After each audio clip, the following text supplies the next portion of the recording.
Perkenalkan, nama saya Niputu Duyantari Hati Pramesti. Saya mahasiswa PPG dalam jabatan kategori 1 gelombang 2 Pendidikan Biologi Universitas Pendidikan Ganesha. Adapun nomor ujian saya kali ini yaitu 2023-234545 dan nomor peserta PPG 201503193375. Untuk video uji kinerja, ini menggunakan model pembelajaran model based learning dengan materi sistem ekskresi. Selamat menyaksikan.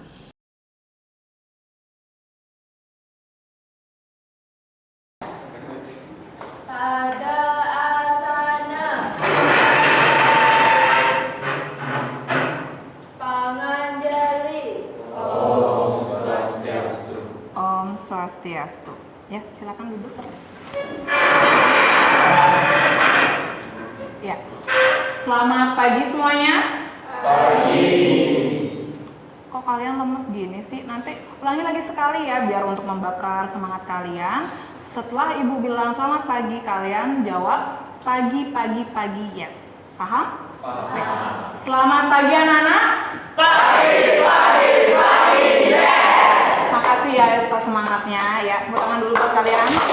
Bagaimana kabar kalian hari ini? Baik. Apa sudah siap melakukan pembelajaran? Sudah. Sudah sarapan? Sudah.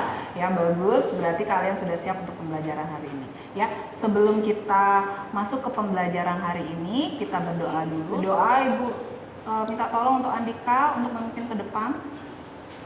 Teman-teman semua bisa tolong berdiri sebentar untuk berdoa. Untuk melaksanakan kegiatan hari ini, alangkah lebih baiknya kita berdoa. Berdoa menurut agama dan kepercayaan masing-masing. Mulai. Ya, terima kasih Andika, silakan duduk. Ibu absen dulu ya, siapa aja yang tidak hadir. Oke, absen pertama Jovan, Sucipta, Dinda, Alika, dan Andika. Sebelum kita masuk ke pembelajaran, Ibu ingin bertanya satu hal ya. Coba kalian perhatikan dulu ya. Pertanyaan yang pertama, apa yang terjadi pada tubuh kalian saat kalian melakukan olahraga? Nah, kira-kira kalau kalian olahraga tuh sama Pak Ari pagi-pagi, kira-kira apa yang terjadi pada tubuh kalian? Oke, Sucipta? Berkeringat. Oke, ada? Ya, Alika? Frekuensi pernapasan jadi lebih cepat. Ya, pernafasannya jadi lebih cepat. Pertanyaan pertama. Nah, pertanyaan yang kedua. Apa yang terjadi pada tubuh kalian saat kalian berada di tempat yang dingin? Ya? Pengen buang air. Oke, buang air kecil lebih sering ya? Ya, bagus sekali. Ada lagi? Ya, Nadine? Tidak berkeringat. Kenapa? Tidak berkeringat. Ya, tidak berkeringat. Tadi yang pertama buang airnya lebih sering dan yang kedua tidak berkeringat. Nah, kira-kira dari pertanyaan yang sudah Ibu sampaikan, kira-kira untuk hari ini kita mau belajar tentang apa? Coba satu orang. Ayo. Ya, Angeli? Kira-kira ini kita belajar sistem ekspresi. Iya, bagus, tepat sekali Angeli ya. Untuk hari ini kita akan belajar tentang sistem ekskresi ya. Untuk sistem ekskresi ini sebenarnya tidak asing ya untuk kalian ya, karena di SMP kalian sudah dapat. Siapa yang masih ingat ya? Apa yang dimaksud dengan sistem ekskresi? Siapa yang masih ingat? Ya, Dinda. Sistem ekskresi adalah sistem pengeluaran zat-zat sisa yang ada dalam tubuh, sisa dari metabolisme. Ya, bagus sekali Dinda. Sistem ekskresi adalah proses pengeluaran zat sisa metabolisme. Nah, pertanyaan selanjutnya, organ apa saja yang mendukung dengan sistem ekskresi? Organ apa saja? Masih ingat nggak? Ya, Indrawan? Ada ginjal, hati, paru-paru, dan kulit. Ya, betul sekali Indrawan ya. Ada ginjal, hati, paru-paru, dan kulit. Terkait dari pertanyaan tadi, untuk hari ini kita akan belajar tentang sistem ekskresi, yaitu khusus organ ginjal. Nah, adapun tujuan pembelajaran hari ini, peserta didik dapat menjelaskan struktur dan fungsi organ ginjal. Yang kedua, peserta didik dapat menganalisis hubungan struktur jaringan ginjal dengan proses pembentukan urin. Yang ketiga, peserta didik dapat menyimpulkan hubungan struktur jaringan ginjal dengan proses pembentukan urin. Yang keempat, peserta didik dapat menganalisis hubungan gangguan struktur jaringan ginjal dengan gangguan fungsi ginjal. Dan yang terakhir, peserta didik dapat menyajikan atau mempresentasikan hasil analisis tentang struktur ginjal dengan proses pembentukan urin dan hubungan struktur ginjal dengan kelainan pada ginjal. Di mana manfaat pembelajaran hari ini, kalian lebih menjaga kesehatan kalian ya, karena organ ekspresi kalian itu sangat penting bagi kesehatan tubuh kalian. Sebelum kita ke pembelajaran inti, Ibu ingin mengadakan pretest dulu. Ibu sudah mengirimkan link pretest untuk materi hari ini. Silakan dikerjakan. Sudah semuanya? Ya, sudah ya. Sekarang Ibu akan menampilkan satu video terkait materi sistem ekspresi. Kalian simak video tersebut dan tolong kalian identifikasi masalah ya dari video tersebut. Lalu buat pertanyaan ya, buat rumusan masalah terkait dari video yang Ibu tampilkan. Ya.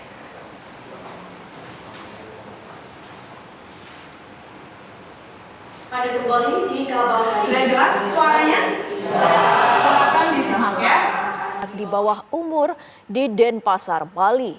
Di Rumah Sakit Umum Prof. Ngurah Denpasar merawat 17 pasien. 11 di antaranya meninggal dunia karena tiba di rumah sakit dengan kondisi ginjal yang parah.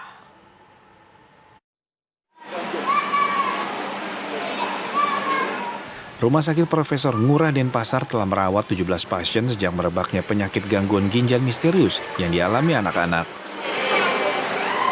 Dari ke-17 pasien yang dirawat, 11 orang diantaranya meninggal dunia dan masih berusia di bawah 6 tahun. Sementara itu 5 orang diperbolehkan pulang karena kondisinya membaik dan 1 orang berusia 17 tahun masih dalam perawatan. Peningkatan kasus ini terjadi sejak Agustus 2022 dan melonjak di bulan September. Ikatan Dokter Anak Indonesia atau IDAI Bali menyatakan pasien gangguan ginjal akut misterius didominasi anak-anak berusia di bawah 7 tahun. Pasien memiliki gejala yang sama, yaitu gangguan saluran pernafasan dan infeksi saluran pencernaan hingga tidak bisa buang air kecil hingga 24 jam. Sebelumnya ke-11 pasien yang meninggal dunia itu datang ke rumah sakit dalam kondisi ginjal yang menurun.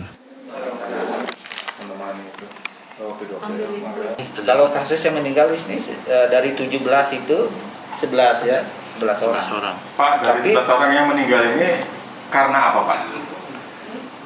Coba yang yang dari 17 itu 6 itu rata-rata yang awalnya itu kita tidak periksa SARS-CoV-2.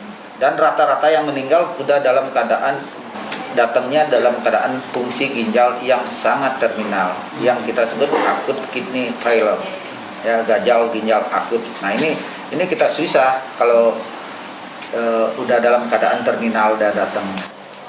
Sementara itu hingga saat ini belum diketahui dugaan penyebab penyakit yang biasanya dikarenakan faktor bawaan ini dialami anak-anak dalam kondisi sehat. Dari Denpasar, Bali, Aris Wianto, TV One mengabarkan. Terkait dengan video yang sudah Ibu putar, kira-kira identifikasi masalah apa yang bisa kalian tarik? Ya, coba buat satu pertanyaan terkait dengan video yang sudah Ibu tampilkan. Ya, Fendi? Nah, itu kan rata-rata yang pasiennya itu datang waktu sudah kondisi ginjal yang menurun. Apakah penyakit gagal ginjal akut ini tidak bisa dideteksi lebih awal? Ya, pertanyaan pertama, apakah penyakit gagal ginjal akut ini bisa dideteksi lebih awal? Ya, bagus sekali pertanyaan Fendi. Ada pertanyaan yang lain terkait dengan video tersebut? Ya, Anika? Pengobatan apa yang dapat dilakukan untuk pencegahan gagal ginjal akut pada anak? Ya, bagus. pertanyaannya Anika, pengobatan apa yang dapat dilakukan untuk gagal ginjal akut pada anak? Ya, rumusan masalah yang ketiga, kira-kira, ya, Indrawan? Bagian mana sih yang terkena penyakit gagal ginjal akut yang diterima pada anak? Ya, bagus sekali pertanyaannya Indrawan ya. Struktur bagian mananya pada ginjal tersebut yang mengalami kerusakan sehingga mengakibatkan penyakit gagal ginjal, gitu ya maksudnya ya. Terkait dari pertanyaan ketiga pertanyaan itu, kalian berdiskusi saja ya. Ibu bagikan kelompok menjadi 4 kelompok untuk menjawab rumusan masalah yang nanti kalian buat seperti itu ya. Silakan duduk sesuai kelompoknya masing-masing, bagi menjadi 4 kelompok ya. Ya, silakan. Sudah duduk sesuai kelompoknya ya. Ya, ibu bagikan lembar.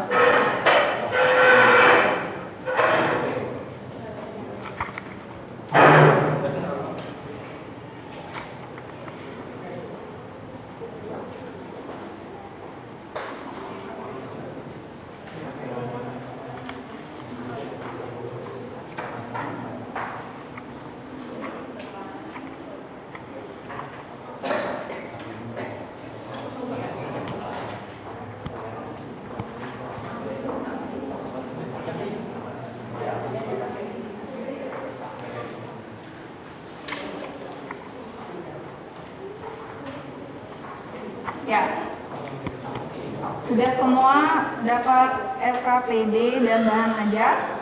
Nah, coba kalian amati untuk lembar kerja peserta didik LKPD-nya. Nah, di sini nanti ada beberapa tahapan yang harus kalian selesaikan ya. Untuk tahapan pertama, orientasi masalah pada siswa. Kira-kira untuk tahapan ini ada masalah? Coba kalian perhatikan dulu ya. Simak video terkait yang sudah ditulis di LKPD, lalu buatlah pertanyaan yang terkait dengan video yang sudah diputar tadi, atau di sini sudah ada linknya. Sudah? Sudah tahapan pertama sudah? Ya, silakan dikerjakan untuk tahapan pertama ya.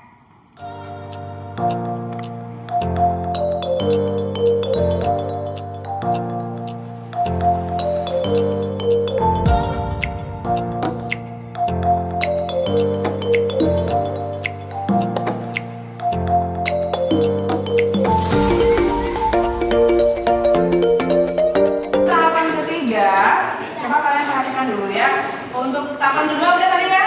Nah, tahapan ketiga membimbing penyelidikan kelompok. Nah, kalian mencari informasi. Bisa di bahan ajar, bisa di LKS, bisa di buku paket kalian ataupun di internet. Terkait dengan masalah yang kalian akan pecahkan. Sudah paham? Sudah ya. Berarti tahapan selanjutnya kalian mencari informasi di berbagai sumber. Tapi ingat, tolong ditulis sumbernya, ya. Nah, setelah itu laporan yang kalian presentasikan, ibu pengennya kalian membuat seperti infografis. Berarti untuk laporannya ibu pengen kalian membuat infografis agar lebih menarik. Sudah paham? Iya. Ya, silakan dikerjakan ya.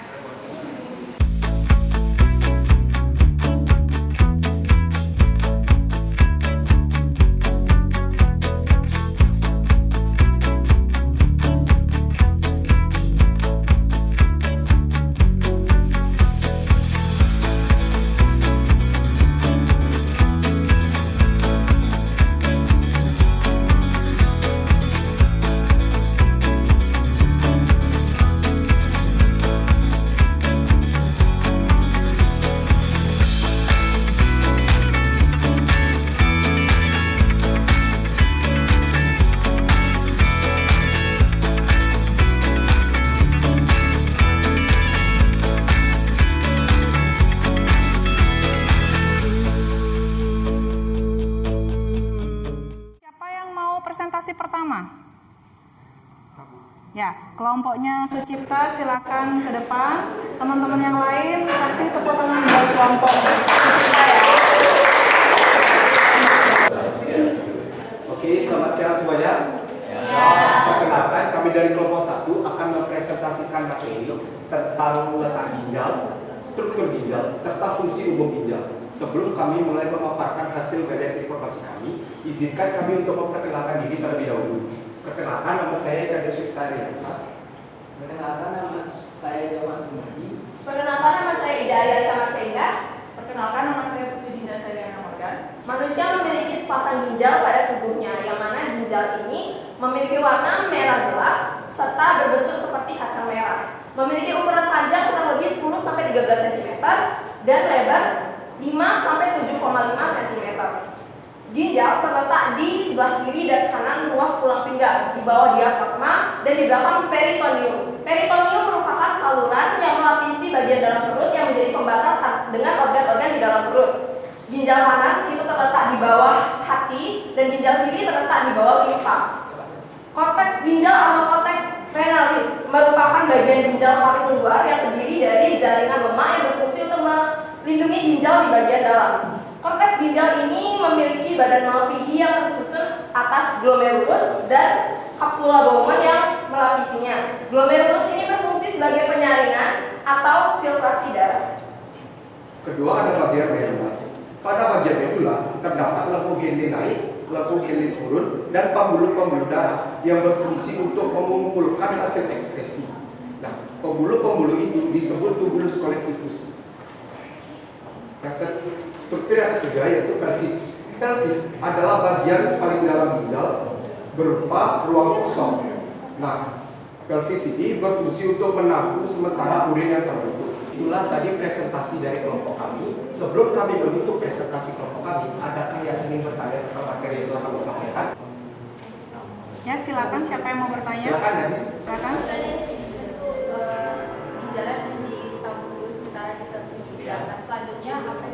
Apa yang selanjutnya terjadi setelah urin ditampung di pelvis ginjal? Silakan didiskusikan.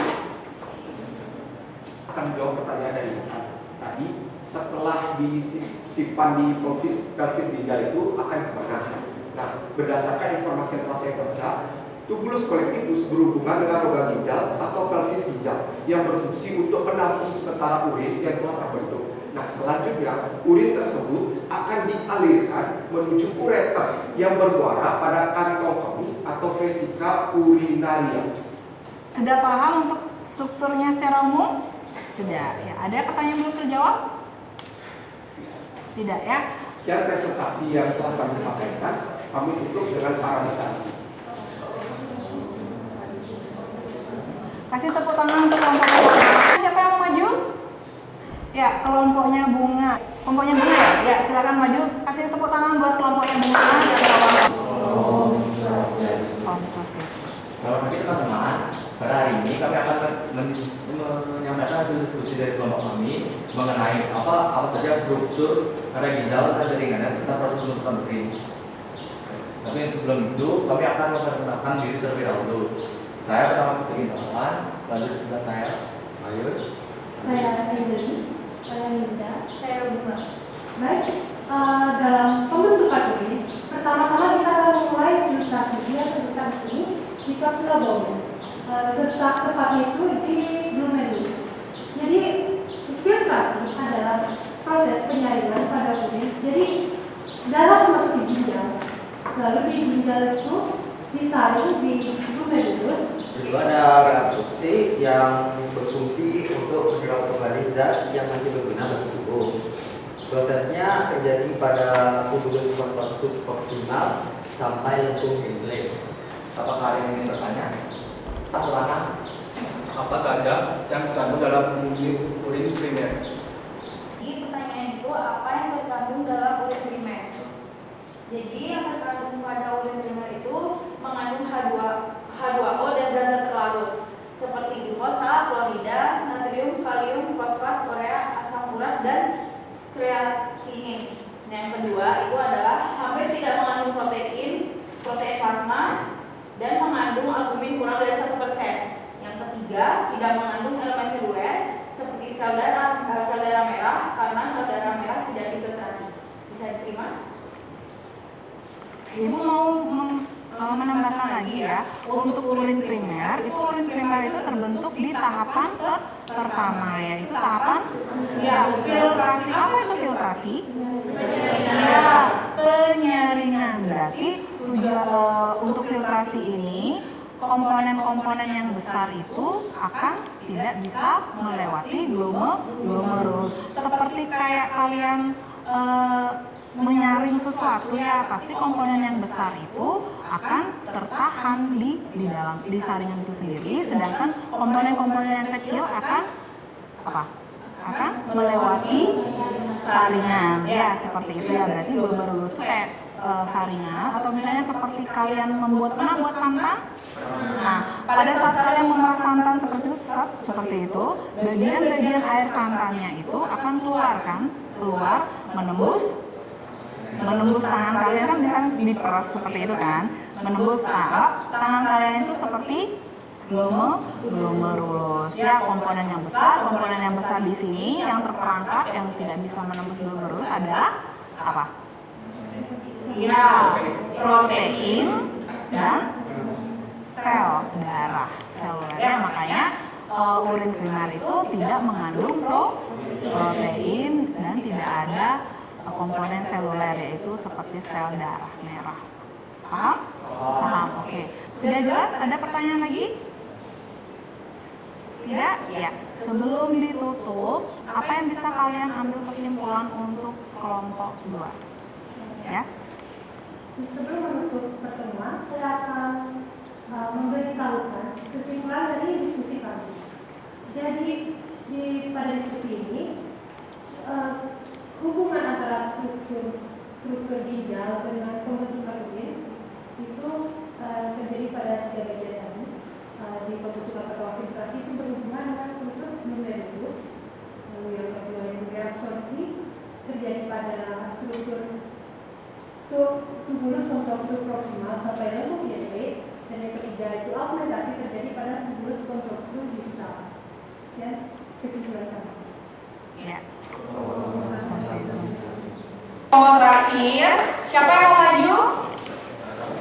Ya, kelompoknya Andika. Silakan ke depan, kasih tepuk tangannya buat kelompoknya Andika.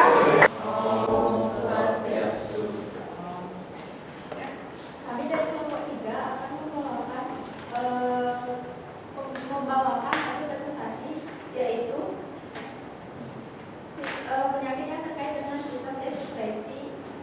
Ya, ada 2, yaitu diabetes dan gagal ginjal. Sekian presentasi dari kami. Sebelum kami menutup presentasi, ada yang ingin bertanya atau ada yang memuas?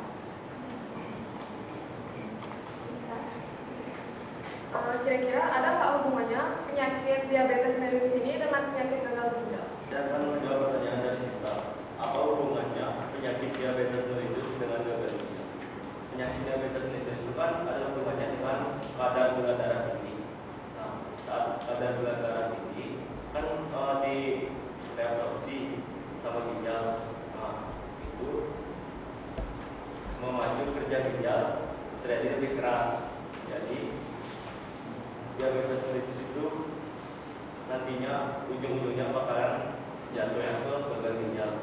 Gini ya maksudnya Andika ya, apa hubungannya diabetes mellitus dengan gagal ginjal? Diabetes mellitus itu kadar gula yang tinggi, artinya di urin itu ada glukosa ya, di urin itu ada glukosa. Urin yang normal ada glukosanya enggak? Tidak. Kenapa? Karena udah diserap ya, diserap di reabsorpsi. Nah, karena untuk yang penyakit diabetes mellitus ini ada kelainan pada hormon ya, hormon apa? Iya, hormon insulin, sehingga kadar gula dalam darahnya itu tidak bisa dikontrol. Setelah itu masuklah darah yang tinggi glukosa itu masuk ke ginjal ya. Di ginjal itu terjadi proses penyaringan kan. Yang pertama, yang kedua adalah reabsorpsi, penyerapan kembali zat-zat yang masih diperlukan, salah satunya glukosa ya. Karena kadar gula dalam darah penderita diabetes itu sangat tinggi ya, seperti itu yang mengakibatkan kerja dari ginjal itu lebih berat ya, seperti itu. Terus-terusan ginjal itu menyerap kelebihan gula darah itu ya, terus-terusan seperti itu, lama-kelamaan apa yang terjadi? Lama-kelamaan ginjal akan mengalami kerusakan seperti mesin ya. Kalau mesin terus digunakan tanpa istirahat seperti itu, lama-kelamaan mesin akan rusak ya. Berarti kalau orang yang diabetes mellitus, ujung-ujungnya pasti akan ginjalnya akan rusak ya, seperti itu ya, karena kerja ginjal lebih berat untuk tahapan reabsorpsi, pada tahapan reabsorpsi atau pada saat penyerapan glukosa. Lanjut ke pertanyaan terakhir, siapa yang bertanya? Ya, Bunga, lagi satu aja. Saya menjawab pertanyaan dari Bunga. Apa pertanyaannya? Apa yang terjadi jika kita tidak mencuci darah kalau kita terkena penyakit gagal ginjal kronis? Itu tuh akan membuat penyakit itu akan semakin parah dan bisa menyebabkan kematian. Bisa terima? Fungsi ginjal apa salah satunya?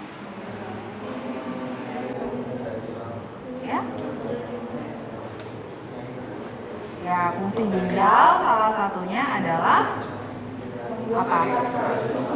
Membuang atau membentuk urin dan membuang zat-zat sisa metabolisme, zat-zat sisa seperti sampah ya, seandainya. Kalau kalian ada sampah nggak di rumah kalian? Oke, kalau kalian ngumpulin sampah gitu di rumah kalian, apa yang terjadi? Menumpuk, dampaknya? Ya, pertama bau, kedua ya menyebabkan penyakit ya, berarti berdampak buruk. Nah, sama halnya tubuh kita ya. Kalau seandainya kita tidak orang yang mengalami gagal ginjal kan ginjalnya kan sudah rusak, itu sudah tidak berfungsi lagi. Kalau misalnya orang tersebut tidak melakukan cuci darah seperti itu, apa yang terjadi dalam tubuhnya? Ya, racun-racun atau zat-zat sisa metabolisme yang harusnya dibuang itu menumpuk di dalam tubuh. Apa yang terjadi kalau seperti itu? Ya akan memperparah keadaan pasien tersebut. Bayangkan aja ada zat-zat yang beracun menumpuk dalam tubuh, pasti akan pusing, lemes seperti itu. Dan kadang kalau orang-orang yang sakit ginjal itu ya, kalau yang kurang-kurang yang telah cuci darah itu kulitnya agak menghitam, agak gelap dia kulitnya. Tuh kayak ada tumpukan racun di dalam tubuhnya. Ya, seperti itu ya. Berarti harus dilakukan pencucian darah secara rutin untuk membuang ya racun atau zat sisa metabolisme yang beracun di dalam tubuh seperti itu ya. Kalau misalnya nggak mau ribet gitu hemodialisis, ya udah ada lagi satu apa ya, transplantasi ginjal kayak cangkok ginjal seperti itu, kalau ada yang mau mendonorkan ginjalnya dan cocok.